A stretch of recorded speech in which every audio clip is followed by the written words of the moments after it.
متابعينا الكرام، في هذا الخبر العاجل الآخر والصفعة الجديدة لنظام حضارة الجزائر وأبواقه الإعلامية، خصوصا الطعراجي الذي كان يروج لأخبار مفبركة وإشاعات مفادها أن الاتحاد الإفريقي لكرة القدم لن يدعم ملف ترشيح المغرب لاستضافة كأس العالم لسنة 2030 إلى جانب إسبانيا والبرتغال. والصفعة متابعينا الكرام أتت قبل قليل. اليوم صفعتين صراحة، صفعتين تاريخيتين صاعقتين تنزل على نظام حضارة الجزائر.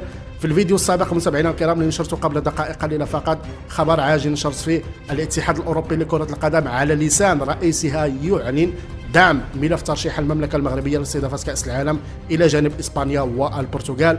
وقبل قليل متابعينا الكرام أيضا تنزل الصاعقة الجديدة على نظام حضارة الجزائر وأبواقه الإعلامية، حيث صادق المكتب التنفيذي للاتحاد الإفريقي لكرة القدم برئاسة باتريس موتسيبي اليوم بالإجماع، اسطروا لي على هذا